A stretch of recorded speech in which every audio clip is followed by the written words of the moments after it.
Bienvenue aux élus qui répondent à cet appel. Dieu ne t'a pas envoyé pour murmurer, il t'a envoyé pour ressusciter les morts. Et c'est précisément ce que tu fais, parfois sans même en avoir conscience. Soyons francs, tu es le type d'âme qui entre dans une pièce, et soudain, tout le monde ressent le besoin de boire de l'eau, de chercher de l'ombre, ou de s'appuyer sur un animal de soutien émotionnel.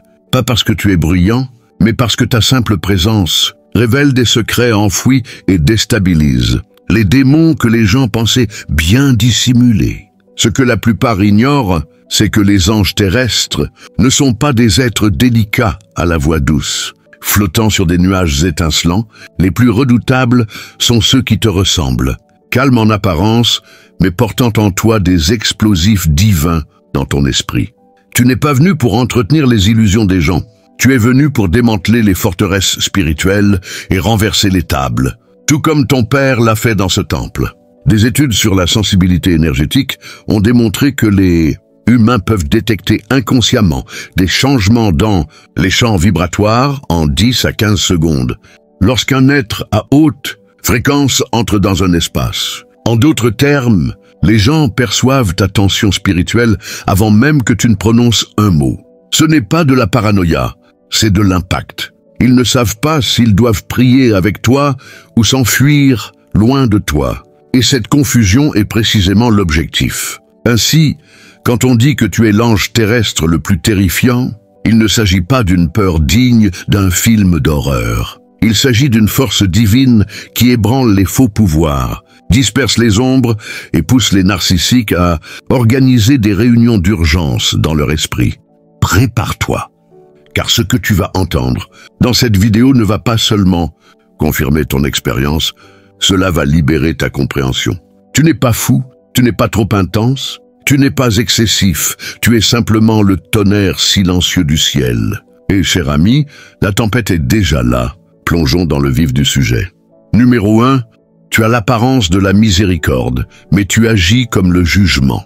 Les gens te perçoivent comme doux parce que tu es bienveillant. Ils voient la manière dont tu aides, dont tu écoutes, dont tu pardonnes, et ils en déduisent que cela fait de toi quelqu'un d'inoffensif. Mais ce qu'ils ne comprennent pas, c'est que ta bienveillance n'est pas une faiblesse, c'est une maîtrise, c'est une puissance contenue. Tu pourrais les anéantir avec ce que tu sais, mais tu choisis de ne pas le faire. Tu pourrais tout révéler, mais tu t'abstiens. C'est cela qui te rend terrifiant.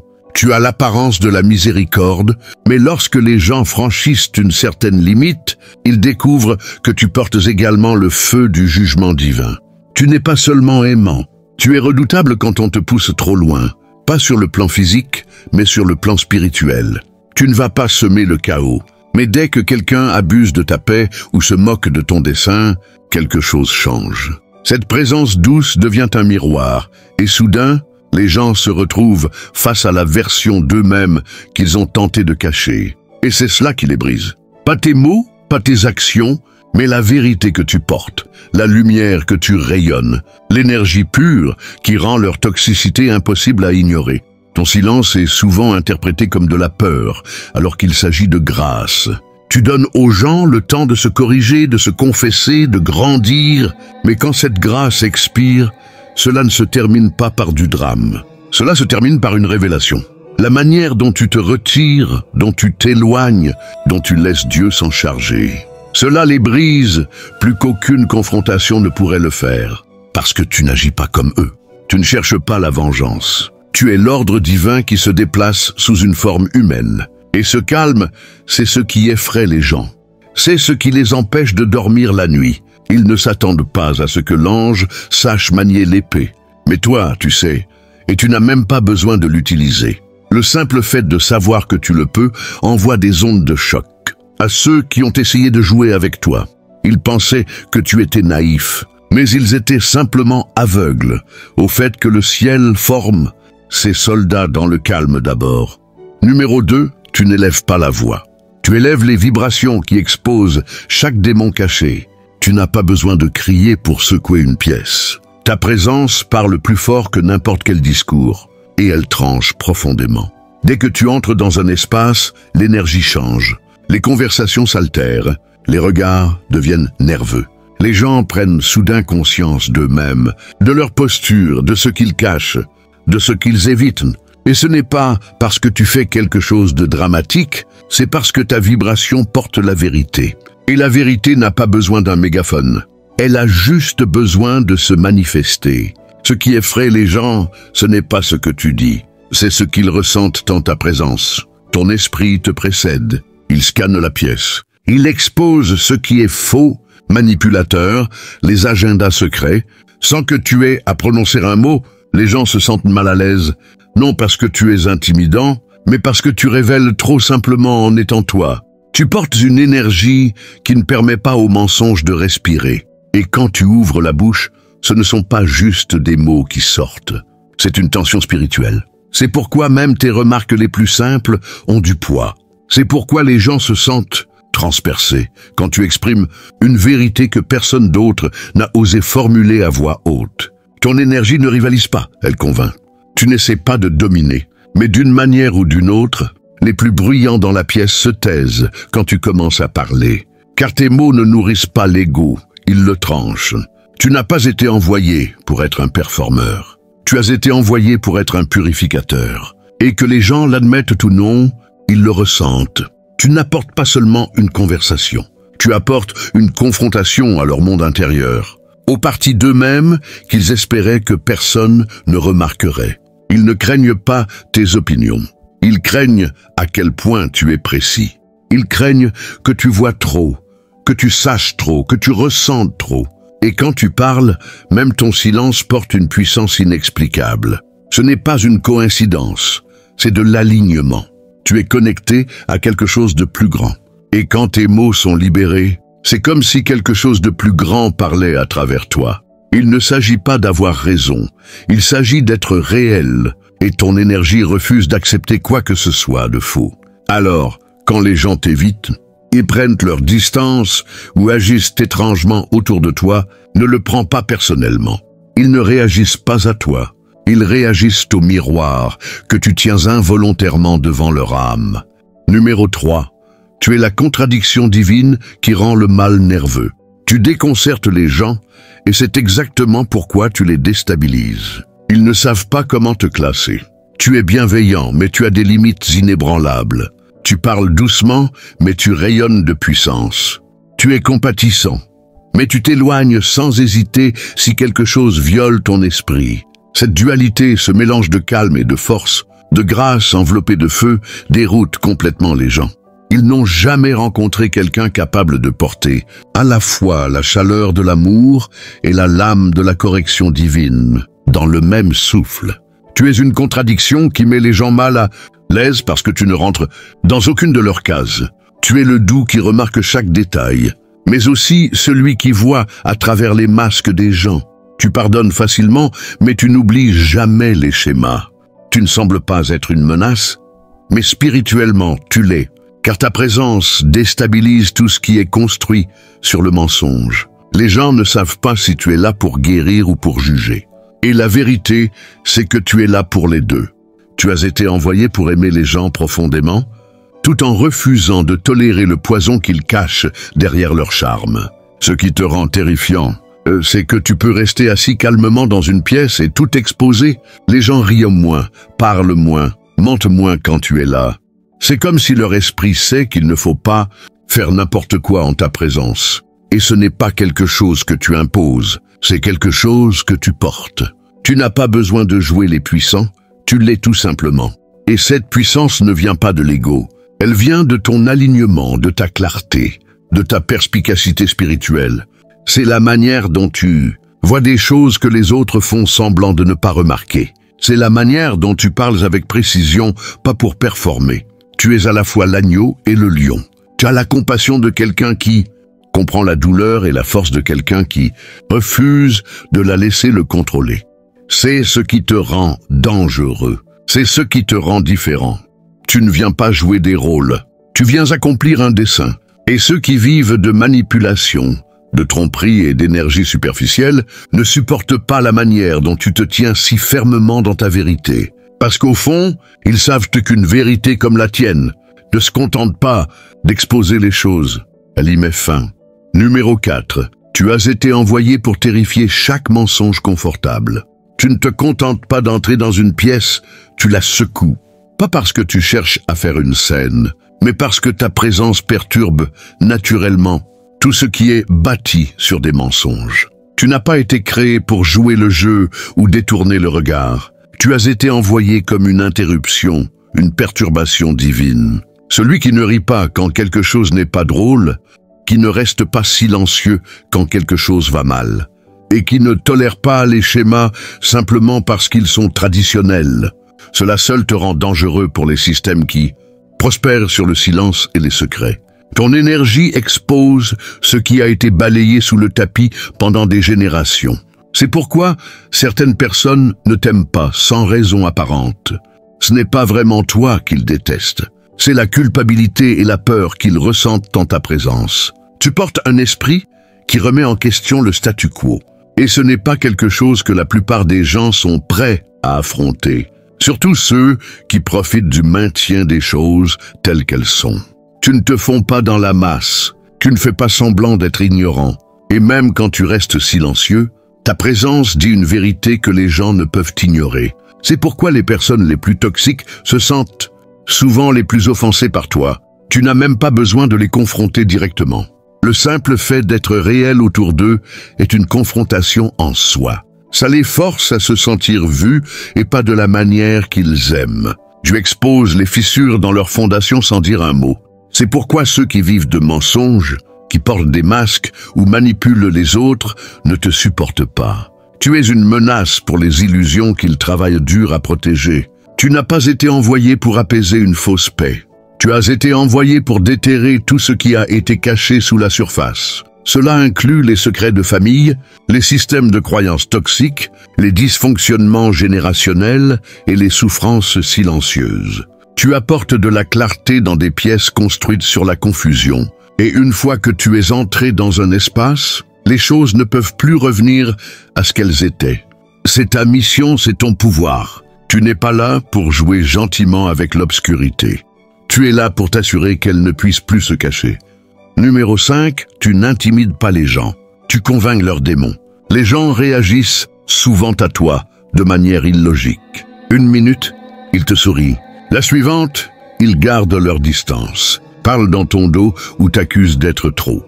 Mais voici la vérité, ce n'est pas toi qui les mets mal à l'aise. C'est ce qui vit en eux qui ne peut survivre en ta présence. Tu ne cherches pas à être intimidant. Tu ne fais pas étalage. Tu n'essaies pas d'être profond ou de chercher l'attention. Tu es juste toi-même. Et cela suffit à provoquer une panique spirituelle chez ceux qui vivent dans le mensonge. Ta présence ne parle pas à la version superficielle des gens. Elle parle à leur esprit. Elle parle aux parties d'eux-mêmes qu'ils pensaient avoir enfouies. Les parties qu'ils cachent derrière de faux sourires, des titres vides et un langage spirituel. Tu n'as même pas besoin de les confronter directement. Ta simple existence déclenche la confrontation. Leurs démons reconnaissent ta lumière avant même que tu ne dises bonjour. Ce n'est pas personnel, c'est spirituel. Quand tu entres dans une pièce, le compte à rebours commence pour chaque performance. Les manipulateurs bégayent, les narcissiques s'irritent. Les gens qui se nourrissent de mensonges deviennent anxieux. Tu n'as pas besoin de lever le petit doigt, car ton énergie a déjà soulevé le voile. C'est ce qui se passe quand quelqu'un marche véritablement dans une autorité spirituelle. Ils n'ont pas à se battre pour le respect. Les esprits reconnaissent le rang. Tu n'as pas été envoyé pour mettre tout le monde à l'aise. Tu as été envoyé pour appeler les choses, parfois sans même parler. Tu portes le genre de vérité qui ne crie pas, mais qui dénude, qui n'accuse pas mais expose. Tu n'attaques pas les gens. Tu déclenches simplement les parties d'eux-mêmes, qui n'ont pas été vérifiées depuis trop longtemps. Et quand ils réagissent, c'est la preuve que quelque chose en eux vivait trop confortablement dans l'obscurité. Tu n'es pas le méchant, tu es l'avertissement. Et ceux qui ne te supportent pas sont souvent ceux qui savent qu'ils ne peuvent pas se cacher de ce que tu portes. Car ta présence est la preuve que le jeu est terminé et que la vérité est entrée dans la pièce. Numéro 6, tu ressembles à un guérisseur, mais tu portes la vibration d'une tempête. Tu arrives avec de l'amour dans le cœur, Mais cela ne semble pas toujours être de l'amour pour tout le monde, surtout pour ceux qui s'accrochent encore à leurs illusions. Pour beaucoup, tu sembles être un guérisseur et tu l'es. Mais ce qu'ils ne comprennent pas, c'est que la véritable guérison ne commence pas par du confort. Elle commence par une confrontation. Tu ne mets pas juste des pansements sur les blessures. Tu arraches ce qui est infecté. Tu n'adoucis pas la cassure avec des mots doux. Tu vas plus loin en extrayant les mensonges autour desquels les gens ont construit leur identité. C'est pourquoi ta présence ressemble à une tempête. Pas parce que tu apportes le chaos, mais parce que tu refuses de laisser quoi que ce soit de faux survivre autour de toi. Les gens s'attendent à ce que la guérison soit douce. Ils veulent que tu leur tapotes le dos pendant qu'ils restent dans le déni. Ils veulent des encouragements gentils pendant qu'ils répètent des cycles toxiques. Mais ce n'est pas le genre de guérison que tu as été envoyé donner. Tu apportes un amour qui expose ce qui est malsain, manipulateur, spirituellement dangereux. Et ensuite tu le coupes, pas par cruauté, mais par clarté. Tu ne laisses pas les gens faire semblant. Tu ne les laisses pas s'apitoyer sur eux-mêmes ou rejeter la faute sur les autres. Tu forces la vérité à remonter à la surface. Et la vérité, quand quelqu'un n'est pas prêt, ressemble à une tempête qui traverse leur zone de confort. C'est pourquoi ton amour semble accablant pour certains. Pourquoi ta présence semble trop intense. Tu vois trop, tu dis trop, tu ressens trop. Et pour quelqu'un qui se cache, cela semble invasif. Mais pour ceux qui sont prêts à être libres, tu es la percée, le changement. Celui qui leur montre la sortie de tout ce qui est faux. Tu n'es pas venu ici pour bercer la douleur. Tu es venu pour apporter la délivrance. Et parfois, cela signifie abattre les structures que les gens ont construites pour protéger leurs cassures. Tu ne répares pas seulement ce qui est cassé. Tu enlèves ce qui est faux.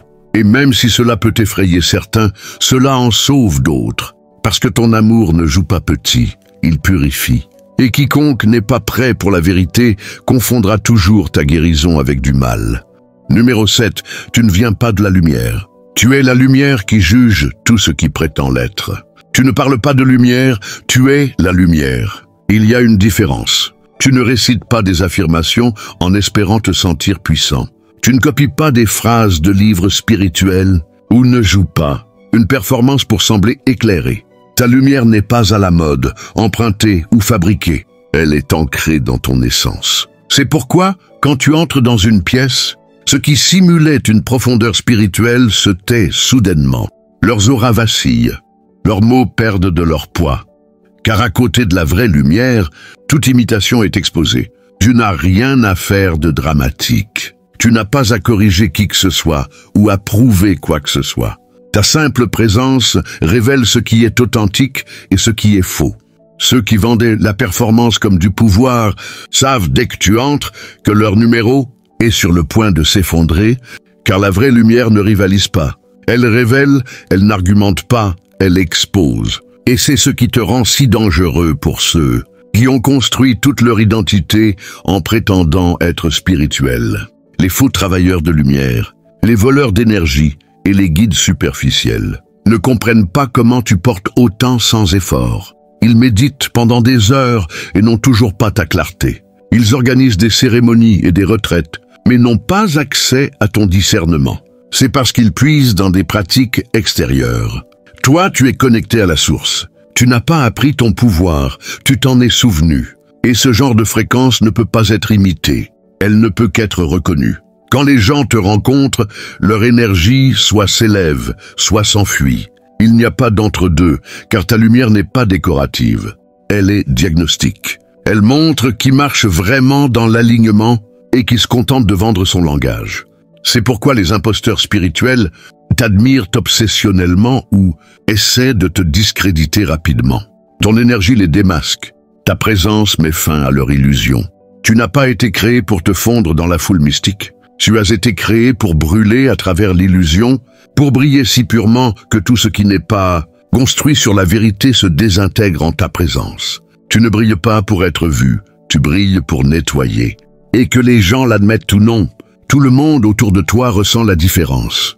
Numéro 8. Tu es né avec une mémoire spirituelle que la terre n'a pas pu effacer. Tu es arrivé dans ce monde avec quelque chose de déjà déverrouillé.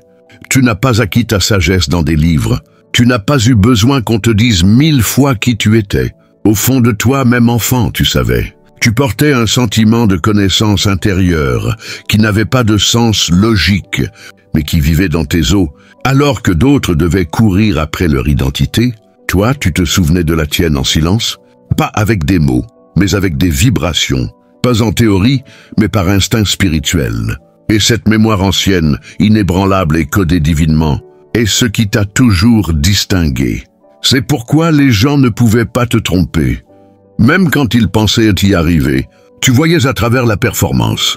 Tu sentais l'énergie avant que le masque ne tombe. Tu entendais le mensonge derrière la voix polie. Tu n'étais pas paranoïaque, tu opérais simplement à partir de la mémoire. Une mémoire qui va plus loin que cette vie, une connaissance que la terre elle-même n'a pas pu effacer de ton esprit. Peu importe la pression qu'elle a exercée. Et elle a exercé une pression à travers les traumatismes, les trahisons, les distractions et les déconnexions. Mais tu n'as pas oublié. Tu ne pouvais pas. C'est pourquoi les systèmes ne t'ont jamais semblé tout à fait justes. Pourquoi les explications superficielles te laissaient insatisfait. Pourquoi tout le monde semblait se contenter d'être normal. Et toi, tu ne pouvais pas faire semblant, car tu te souvenais de ce qu'est vraiment cette vie. Tu te souvenais de ce que la liberté ressent, de ce que l'alignement goûte, de ce que le dessein divin sonne. Et ce souvenir te rend menaçant, car tu ne peux pas être trompé, contrôlé ou modelé comme les autres. Les gens ressentent quelque chose d'ancien en toi, et cela les déstabilise. Ils n'ont pas les mots pour l'exprimer, mais ils le ressentent. C'est la manière dont tu marches avec une certitude calme. La manière dont tu regardes quelqu'un et vois son âme avant qu'il ne parle. La manière dont tu navigues dans la vie comme si tu ne la découvrais pas mais y revenais. Ce n'est pas de l'arrogance, c'est de la mémoire. Et cette mémoire n'est pas venue flatter ton ego. Elle est venue activer ta mission. Tu n'as pas été envoyé pour t'intégrer. Tu as été envoyé comme un rappel vivant de tout ce que ce monde a essayé d'effacer. Et c'est exactement pourquoi tu es si puissant. Numéro 9, tu ne parles pas pour impressionner, tu parles pour pénétrer. Quand tu parles, quelque chose se produit que même toi, tu ne peux pas toujours expliquer. La pièce devient silencieuse. Les gens arrêtent de défiler, de parler, de faire semblant, car tes mots ne restent pas en surface, ils vont droit au cœur. Tu ne parles pas pour remplir l'espace ou sembler important. Tu parles avec un dessein, et ce dessein n'est pas d'impressionner, c'est d'activer. Il y a quelque chose dans ta voix qui ne se contente pas de communiquer. Elle convainc, elle réveille, elle transforme. Et ce n'est pas à cause de ton vocabulaire ou de ton ton, c'est à cause de ce qui est encodé dans ta fréquence. Ta voix porte quelque chose d'ancien. Elle est empreinte de timing divin, de mémoire d'âme et d'autorité énergétique. C'est pourquoi quand tu parles, les gens ont l'impression que tu lis leur journal intime à voix haute. C'est pourquoi des inconnus s'ouvrent à toi sans savoir pourquoi. C'est pourquoi la vérité frappe différemment quand elle sort de ta bouche. Tu n'as pas reçu une voix pour être populaire. Tu as reçu une voix pour percer les voiles et sortir les gens de leur sommeil spirituel. Même quand tu es calme, tes mots portent du feu. Même quand tu parles doucement, ton message tranche à travers le bruit, l'ego et l'illusion. Certaines personnes peuvent faire de longs discours sans rien dire. Toi, tu peux dire une phrase et changer la vie entière de quelqu'un. Et ce n'est pas parce que tu es meilleur, c'est parce que tu es aligné. Tes mots ne viennent pas de la fierté ou de la performance, ils viennent de la source. Tu n'essaies pas d'être entendu, tu libères ce qui doit être dit. Et oui, cela rend les gens nerveux. Oui, cela fait pleurer les gens de manière inattendue. Cela les fait s'arrêter au milieu d'une conversation ou même réagir vivement. Parce que quand tu parles, tu ne t'adresses pas seulement aux oreilles, tu t'adresses à l'âme. Et certaines âmes sont endormies depuis si longtemps qu'elles ne savent pas. Comment répondre à quelqu'un qui parle enfin leur langage? Tu n'étais pas destiné à être un écho. Tu as été envoyé comme une fréquence qui réveille la pièce, dénonce le mensonge et fait surgir la vérité enfouie. Tu ne parles pas pour les applaudissements, tu parles pour l'impact. Et chaque fois que tu ouvres la bouche avec intention, le ciel bouge avec toi. Numéro 10, tu as été envoyé pour rendre les esprits mal à l'aise. Pas les gens. Tu n'as jamais cherché à offenser les gens.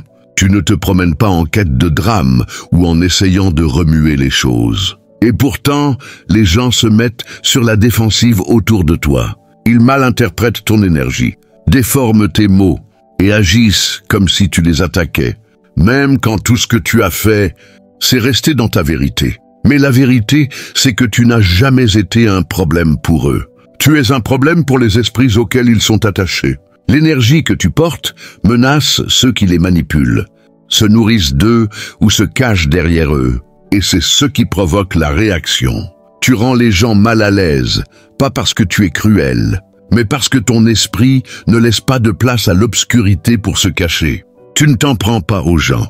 Tu confrontes les esprits attachés à leur orgueil, leur honte, leur traumatisme, leur contrôle. Et la plupart des gens ne savent pas comment se séparer de ce qui vit en eux. Alors, quand ces esprits se sentent attaqués, la personne aussi. C'est pourquoi on te blâme, c'est pourquoi on te qualifie de trop intense ou de problématique. Mais en réalité, ce sont leurs attaches qui crient de peur, car ta lumière brûle trop près de leur cachette. Tu n'as pas été envoyé pour dorloter les égos. Tu as été envoyé pour secouer les esprits qui gardent les gens prisonniers.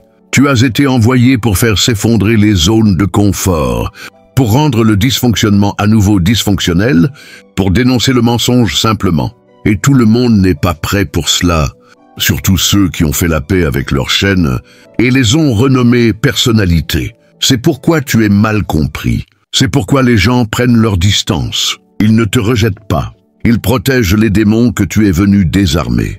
Ta présence provoque une confrontation spirituelle, sans que tu aies à lever le petit doigt, car ton alignement parle plus fort que n'importe quel argument.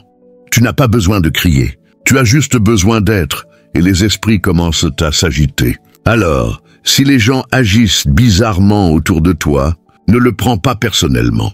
Leur réaction n'est pas la preuve que tu es offensant. C'est la preuve que ta présence fait ce qu'elle était conçue pour faire. Rendre les esprits impurs, mal à l'aise, tu n'as pas été envoyé pour que les gens se sentent en sécurité dans leur chaîne. Tu as été envoyé pour déverrouiller la prison et jeter de la lumière sur chaque clé qu'ils ont oublié d'avoir. Numéro 11, tu es la preuve vivante que la grâce peut aussi être une épée. Tu marches dans la grâce, mais les gens ne s'attendent pas à ce que la grâce coupe aussi profondément. Ils s'attendent à ce qu'elle sourie, acquiesce, pardonne et reste silencieuse. Mais ta version de la grâce n'apaise pas, elle purifie. Tu n'as pas été envoyé pour applaudir le dysfonctionnement ou réconforter les gens dans des cycles qui les tuent.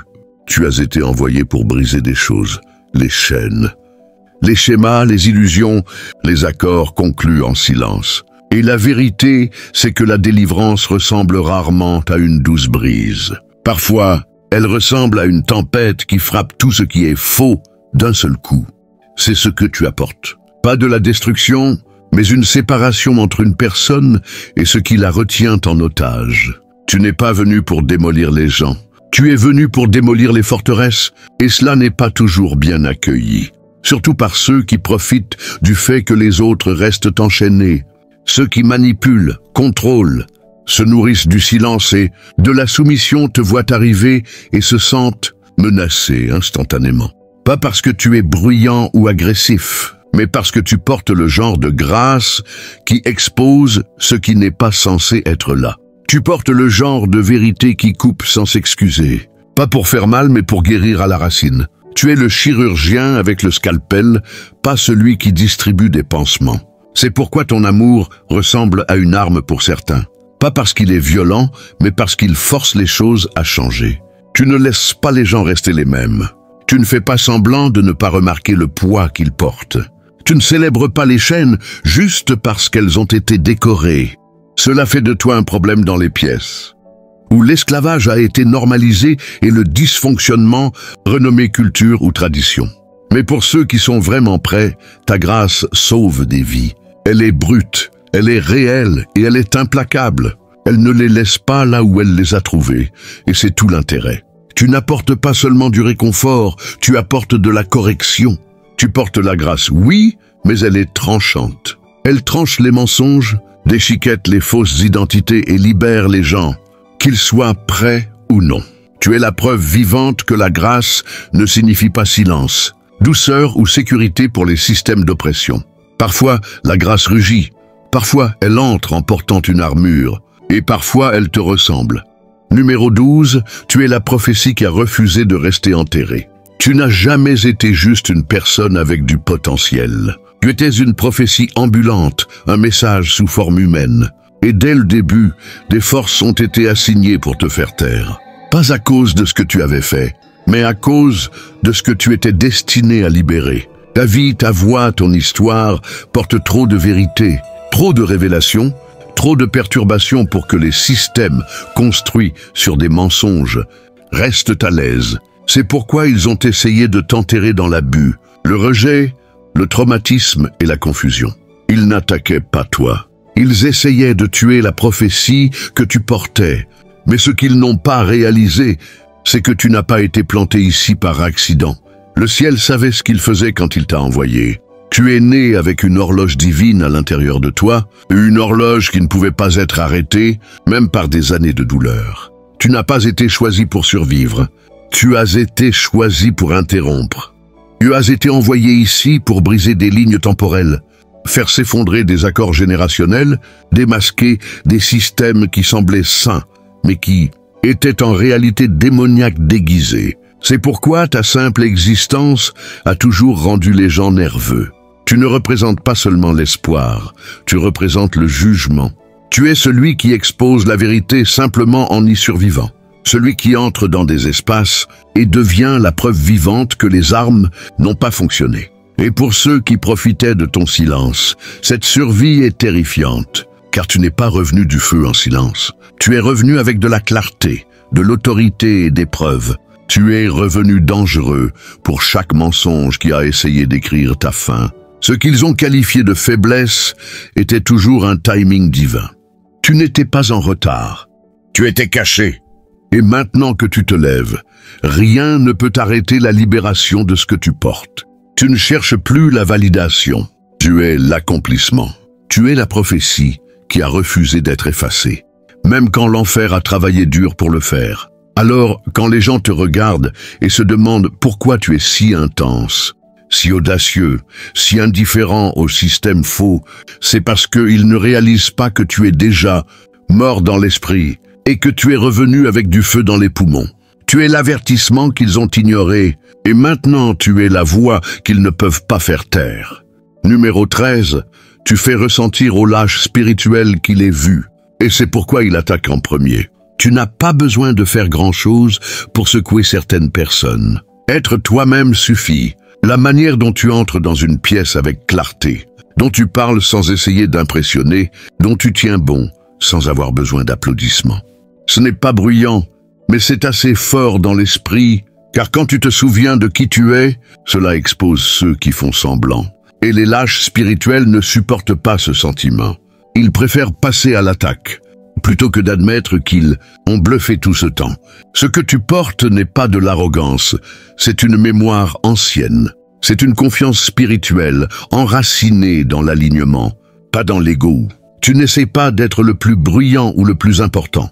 Tu sais simplement qui tu es. Tu as fait le travail intérieur, tu as affronté la douleur, la confusion, le désert spirituel, et tu en es sorti en sachant exactement ce que tu portes.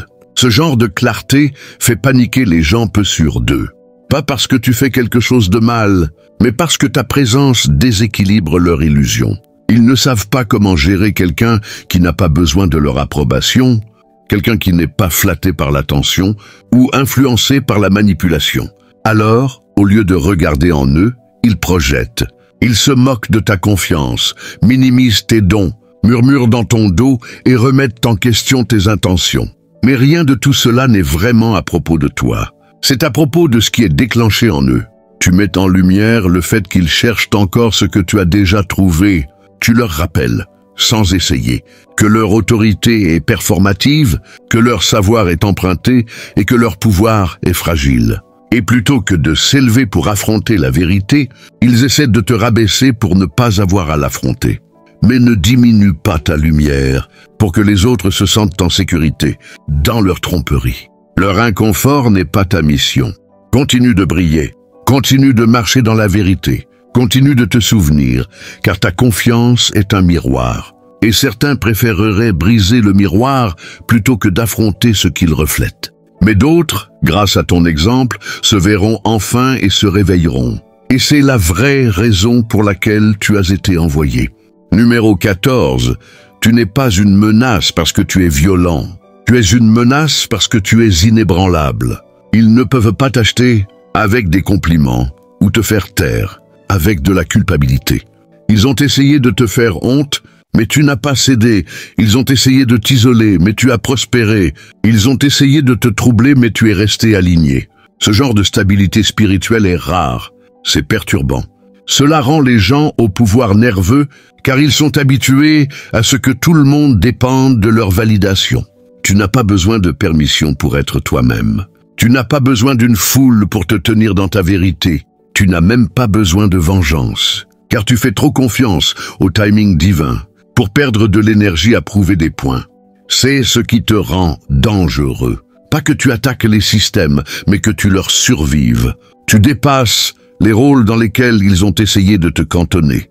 Tu sors tranquillement, ta paix intacte, et d'une certaine manière, ton silence finit par être plus bruyant que leur bruit. Tu marches dans une autonomie divine, une liberté qui ne se rebelle pas, mais refuse. Elle refuse de s'incliner devant la peur. Elle refuse de compromettre pour le confort. Elle refuse d'être remodelée par des mains qui n'étaient pas destinées à te façonner. Et ce refus secoue tout ce qui est construit sur l'illusion. Tu n'es pas dangereux parce que tu causes le chaos. Tu es dangereux parce que tu ne peux pas être ébranlé par lui. Ta fondation n'est pas l'ego, c'est le dessein. Ce n'est pas la popularité, c'est la vérité. Et la vérité ne fléchit pas. Elle ne court pas après l'approbation. Elle n'échange pas le pouvoir contre la paix. Donc non, tu n'es pas violent. Tu es juste libre. Et pour ceux qui ont construit leur identité sur le contrôle, la peur et la manipulation, une liberté comme la tienne est la plus grande menace de toutes. Tu n'es pas ce qu'ils attendaient, et c'est exactement pourquoi tu es si perturbant pour tout ce qui est faux. Ils voulaient que l'ange terrestre soit docile, doux, facilement réduit au silence. Mais à la place, ils t'ont eu, toi, une force divine enveloppée dans une peau humaine, une âme forgée dans le feu, parlant couramment la vérité et impossible à manipuler. Tu n'es pas venu ici pour être aimé. Tu es venu pour exposer, réveiller et libérer. Et oui, cela rend les gens mal à l'aise. Oui, cela remue les choses. Mais c'est ce que fait la lumière. Quand elle arrive dans un monde trop habitué à l'obscurité. Tu n'étais pas destiné à t'intégrer, à jouer gentiment ou à te diluer pour que les autres se sentent en sécurité dans leurs ombres. Tu as été envoyé comme une alarme spirituelle, une perturbation ambulante pour tout ce qui est enraciné dans l'illusion. Tu n'es pas arrogant, tu es aligné. Tu n'es pas jugeant, tu es discernant. Et la raison pour laquelle les gens t'admirent profondément ou t'évitent désespérément, c'est que ton énergie force un choix, évoluer ou rester esclave. Tu es à la fois la tempête et le calme, le guérisseur et l'épée, l'agneau qui se souvient de son rugissement. Chaque partie de toi porte une intelligence divine. Et maintenant, plus que jamais, tu es appelé à l'assumer pleinement, sans excuse, sans te rétrécir, sans douter de toi. Alors laisse-les parler, laisse-les te mal comprendre, laisse-les déformer le récit, car la vérité finit toujours par remonter, et ta vie est cette vérité en mouvement. Les anges terrestres les plus terrifiants ne sont pas ceux qui crient, ce sont ceux qui entrent avec clarté, font taire la pièce et changent l'atmosphère rien qu'en étant présents. Et toi, choisis, tu es exactement cela. Si ce message t'a touché, si quelque chose au fond de toi s'est allumé en l'écoutant, ne t'arrête pas là. Mets un pouce en l'air à cette vidéo pour signaler à l'algorithme que la vérité divine compte toujours. Commente ci-dessous et laisse ton âme s'exprimer. Nous voulons entendre ceux qui marchent dans la puissance, pas ceux qui font semblant. Partage cela avec quelqu'un que tu sais être en train de s'éveiller, mais qui n'a pas encore les mots pour exprimer ce qu'il porte. Et si tu ne l'as pas encore fait, abonne-toi à la chaîne et active les notifications. Car chaque fois que nous diffusons un message comme celui-ci, ce n'est pas juste du contenu, c'est une confirmation. C'est de la clarté, c'est ton miroir spirituel. Nous ne construisons pas seulement une communauté, nous construisons un mouvement. Et si tu le ressens dans ton esprit, alors tu es déjà chez toi. Bienvenue à la maison. Que Dieu te bénisse.